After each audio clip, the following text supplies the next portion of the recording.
এটা পূর্ব নির্ধারিত, পূর্ব পরিকল্পিত, রাজনৈতিক উদ্দেশ্য প্রণোদিত। এই কোর্ট আসলে একটা ক্যাঙ্গারু কোর্ট। বিচার প্রক্রিয়া হাস্যকর, প্রসিকিউটর, লয়ার্স এবং এ বিচার প্রক্রিয়া যারা বিচারক, বিচারপতি, এরা সকলেই পাকিস্তানপন্থী জামাত শিবিরের সঙ্গে জড়িত এবং এটা তাদেরই ব্লুপ্রিন্ট। 5 আগস্টের ঘটনা রাজনৈতিক শক্তি হিসেবে জামাত শিবিরই ছিল সেদিনকার অগ্রণী ভূমিকা। একটু আবার এই প্রসঙ্গটায় আসছি যে আপনি যখন এই ট্রাইব্যুনালের রায়টা শুনলেন, সেই ভিডিওটা আমরা দেখেছি, হাততালিতে ফেটে পড়ছে ওই কোর্টরুম চত্বর। কিন্তু আপনি আমাদের বলুন কাদের সাহেব, যে এই রায়টাকে শোনার পর কি মানে খুব ভারাক্রান্ত লেগেছে, মানে নেত্রীর জন্য? আমি আপনাকে বলি, কোর্টরুমে যে হর্ষধ্বনি, যারা হর্ষধ্বনি দিয়েছে তাদের বেশিরভাগই হচ্ছে জামাত শিবির। ওখানে আওয়ামী লীগের সামান্যতম একজন কর্মীকেও ওই চত্বরে সেদিন ঢুকতে দেওয়া হয়নি। হাততালি যারা দিয়েছে, হর্ষধ্বনি যারা করেছে, তারা সবাই তাদের। এই রায় ঘোষণার পরে নেত্রীর সঙ্গে কি আপনার কোনো যোগাযোগ হয়েছে? যোগাযোগ তো আছে, কথা হয়েছে। আমরা আপনার কাছ থেকে জানতে চাইবো যে তার কি মতামত, মানে তার কি প্রতিক্রিয়া। তিনি প্রথম কথাই বলছেন, এটা একটা পলিটিক্যালি মোটিভেটেড, একটা ফার্স, একটা বায়াসড রায়। I don't care about it, এটা তিনি বলেছেন, এভাবে বলেছেন। 5 আগস্টের ঘটনা রাজনৈতিক শক্তি হিসেবে জামাত শিবিরই ছিল সেদিনকার অগ্রণী ভূমিকা এবং তারা এসে কতগুলো পরিকল্পনা বাস্তবায়ন করে। একটা হচ্ছে শেখ হাসিনাকে তার সিনিয়র সহকর্মীদের ফাঁসি দিতে হবে। তার মানে এই ট্রাইব্যুনালে যুদ্ধাপরাধী, মানবতা বিরোধী অপরাধীদের বিচার হয়েছিল। তারা ফাঁসিতে তিনি তৈরি করেছিলেন এবং ওই যে তাজুল ইসলাম চিফ প্রসিকিউটর, সে কিন্তু ছিল আগের যে ট্রাইব্যুনাল, যেটাতে জামাতের প্রথম সারির নেতাদের প্রাণদণ্ড হয়েছিল। সেখানে ডিফেন্স কাউন্সিল ছিল যে লোকটি, সেই এখানে চিফ প্রসিকিউটর তাজুল ইসলাম। এবং একটা পলিটিক্যালি মোটিভেটেড অ্যান্ড বায়াসড একটা নীল নকশা নিয়ে তারা শুরু থেকে তাদের ষড়যন্ত্রমূলক কর্মকাণ্ড চালিয়ে যায়। তাদের পেছনে নিঃসন্দেহে পাকিস্তান জড়িত এবং পাকিস্তানও তাদের ৭১-এর পরাজয়ের প্রতিশোধ নিতে তারা প্রহর গুনছিল। সেই সুযোগ তারা পায়নি এবং বঙ্গবন্ধু কন্যা যেভাবে দেশ পরিচালিত করেছে এবং জঙ্গিবাদের বিরুদ্ধে, সাম্প্রদায়িকতার বিরুদ্ধে তিনি ছিলেন আহ, একেবারেই অনড়, অটল, এবং যে কারণে তারা আন্ডারগ্রাউন্ডে গিয়ে কিছু কিছু বিষয় বাংলাদেশে ডিস্টেবিলাইজ করার পাকিস্তানের যে অভিলাষ, সেটার বাস্তবায়নে তারা অনেকগুলো কাজ করে। তাদের একটা অংশ আমাদের ছাত্রলীগের মধ্যেও অনুপ্রবেশ ঘটে। আমি একটু আপনাকে জানাচ্ছি যে আপনারা একটা রাষ্ট্রশক্তি, পাকিস্তানকে আজ আপনি দোষী বলছেন। পাকিস্তান যেভাবে শাখা বিস্তার করছে, আপনার ছাত্রলীগের মধ্যে ঢুকে তাদের সংগঠন করছে, এগুলো আপনারা টের পাননি? আপনাদের মধ্যে কি তাহলে একটা জনবিচ্ছিন্নতা তৈরি হয়েছিল? সেটা আসলে এভাবে বলা চলে না। তারা এটা সুকৌশলে করেছে, কিন্তু বাইরে আমাদের ভাবমূর্তি কি ছিল? ভাবমূর্তি ছিল শেখ হাসিনা জঙ্গিবাদের বিরুদ্ধে, সাম্প্রদায়িকতার বিরুদ্ধে। তিনি সোচ্চার এবং নীতিগতভাবে শক্ত অবস্থানে, এবং যে কারণে শেখ হাসিনাই একজন রাষ্ট্রনায়ক যিনি অসম সাহসী, যুদ্ধাপরাধী, মানবতা বিরোধী অপরাধী, এদের বিচার করেছিলেন, ফাঁসি দিয়েছিলেন এবং ফাঁসি দিয়েছিলেন। যেমন সাকা চৌধুরী বা এই নামগুলো কিছুটা আমরা শুনেছি। সেটা তারা তো প্রকাশ্য রাজনীতি ছিল না। আচ্ছা, আমি একটু অন্য প্রসঙ্গ বলছি। এটা ঠিক, এটা ঠিক যে শেখ হাসিনা এখানে আইএসআর ইন্টেলিজেন্স কাজ করেছে, ভেতরে ভেতরে পাকিস্তানের দূতাবাস তো ছিল। আমার কথা হচ্ছে যে গণভিত্তি সম্পন্ন একটি রাজনৈতিক দল এবং প্রশাসন, সেখানে আপনারা এটা বুঝতে পারেননি? আমরা বুঝতে পেরেছি, মানে প্রকাশ্য তো কিছু তৎপরতা ছিল। এই যে জামাতুল মুজাহিদিন, তো হরকাতুল জিহাদের যে বক্তব্যটা ছিল জবানবন্দিতে, সেটা যে হাওয়া ভবন থেকে 2004 সালে হাওয়া ভবনের নির্দেশে বঙ্গবন্ধু অ্যাভিনিউতে শেখ হাসিনার যে র্যালি, সেই র্যালিতে ভয়াবহ গ্রেনেড বিস্ফোরণ হয়েছিল নেত্রীকে প্রাইম টার্গেট করে। তিনি তখন বিরোধী দলের নেতা, জাতীয় সংসদ। তার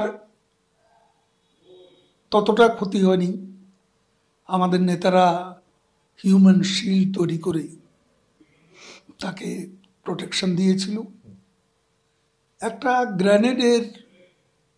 গ্রেনেড যখন নিক্ষেপ করে, একটা গ্রেনেড যদি, যে ট্রাক ছিল মঞ্চ, ট্রাকের ডালায় লেগে নিচে পড়ে না যেত, তাহলে সেদিন আমাদের নেত্রী, জননেত্রী শেখ হাসিনার বেঁচে থাকার কোনো উপায় ছিল। জীবনে উনি প্রচুর জীবনের ওঠানামা দেখে প্রচুর সংঘর্ষের মধ্যে দিয়ে তিনি এসেছেন এবং উপমহাদেশে, আমি বলছি, কিন্তু ওনার সম্পর্কেই যে আমরা যারা বাইরে, আপনার দেশের লোক নই, আমরা বাইরে থেকে ওনার ছবি, উনি একজন প্রগতিশীল মানুষ, উনি নতুন নতুন প্রযুক্তির দিকে বাংলাদেশকে এগিয়ে নিয়ে যাচ্ছেন, উনি পদ্মা সেতু করছেন, কিন্তু ওনার বিরুদ্ধে একটা গুরুত্বপূর্ণ অভিযোগ হচ্ছে গণতন্ত্রকে উনি হত্যা করেছেন।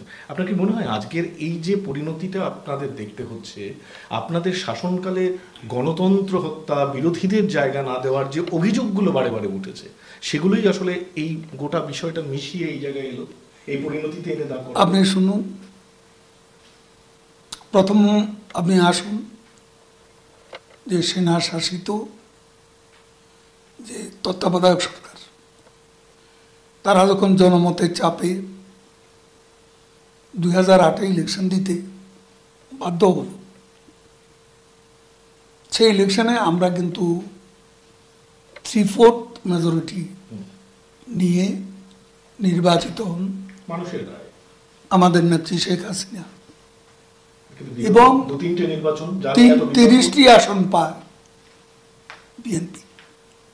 ওই ইলেকশন 1400 সালের যে ইলেকশন, সাল 1914 সালের 14 সালের ইলেকশনে অনেক কথা আছে, সব হয়তো বলার মতো স্পেস নেই।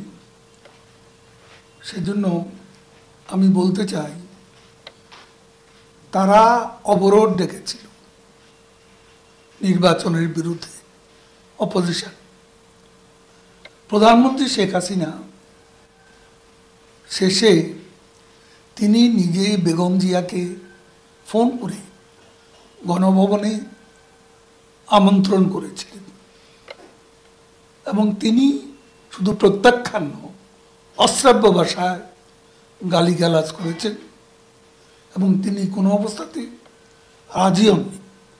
আমি বলতে চাই, সেদিন যদি বেগম জিয়া গণভবনে আসতেন, বাংলাদেশের গণতন্ত্রের ইতিহাস অন্যভাবেও লেখা হতে পারত। কিন্তু তারপর 2018-তে আসে, 2018-তে কি হবে? তারা কিন্তু নির্বাচনে অংশ নিয়ে তারা 7টি আসন পায়।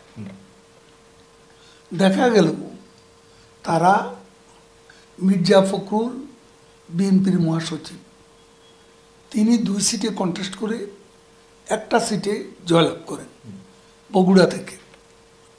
কিন্তু সংসদ অধিবেশন যখন শুরু হয়, তখন অন্য 6 জনকে সংসদে পাঠানো হয়, সংসদের ডেলিবারেশনে, বিতর্কে অংশ নিতে। কিন্তু মির্জা ফখরুল একদিনের জন্য কখনো নির্বাচিত এমপি হিসেবে সংসদে যোগ দেন। তার মানে এটা দ্বিচারিতায় ভরা বিএনপির রাজনীতি। শেষ নির্বাচন যেখানে বিরোধীরা বয়কট করেছিলেন, হ্যাঁ, শেষ নির্বাচনে আমরা চেয়েছিলাম তারা আসুক। তারা যখন আমি ইতিহাসের না, আমি ইতিহাসে যাচ্ছি না, খুব সংক্ষেপে বলছি। কথাটা তো আপনাদের কাছেও এটা ভুল ব্যাখ্যা আছে। এটা আপনি দেন আর না দেন, স্পেস দেন কিংবা দেবেন না, এটা আপনাদের ব্যাপার। আপনি যা বলবেন সেটা দেখেন। কিন্তু আমার কথাটা তো আপনাকে শুনতে হবে।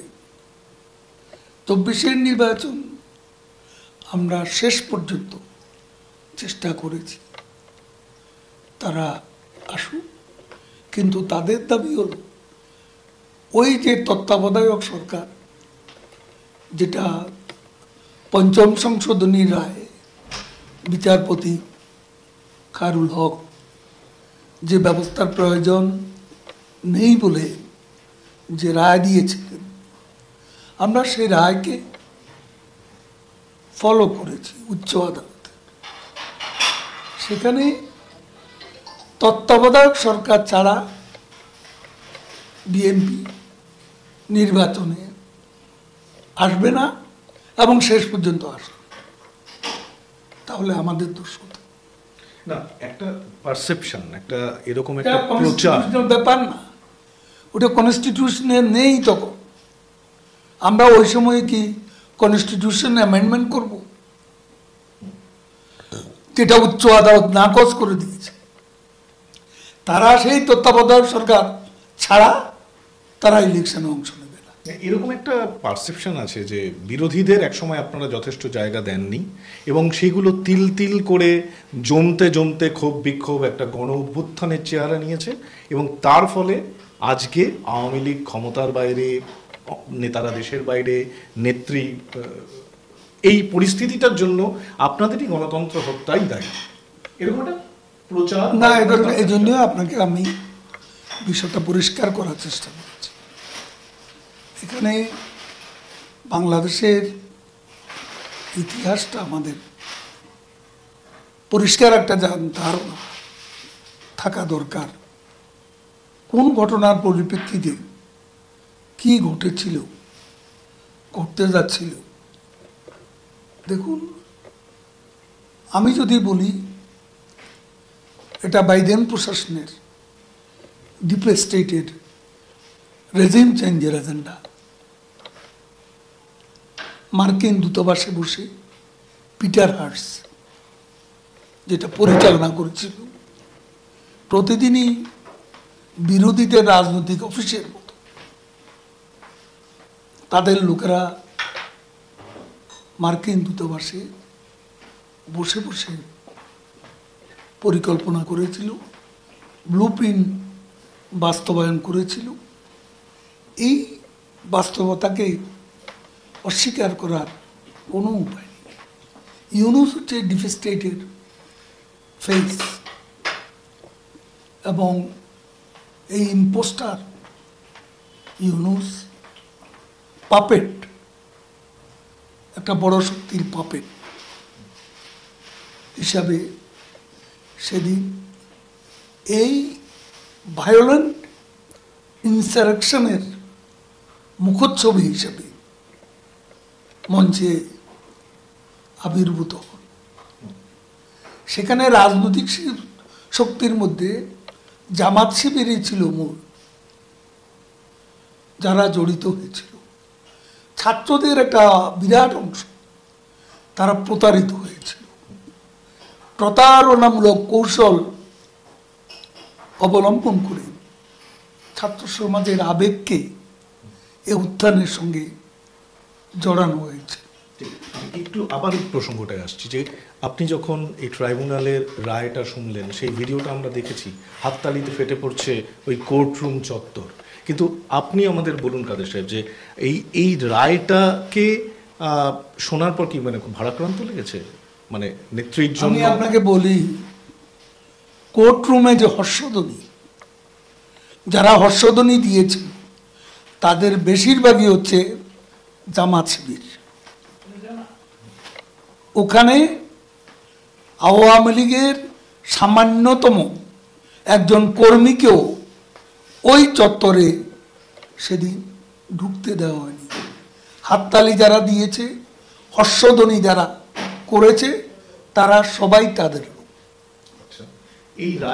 এই রায় ঘোষণার পরে নেত্রীর সঙ্গে কি আপনার কোনো যোগাযোগ হয়েছে? যোগাযোগ তো আছে, কথা হয়েছে। আমরা আপনার কাছ থেকে জানতে চাইব যে তার কি মতামত, মানে তার কি প্রতিক্রিয়া। তিনি প্রথম কথাই বলছেন, এটা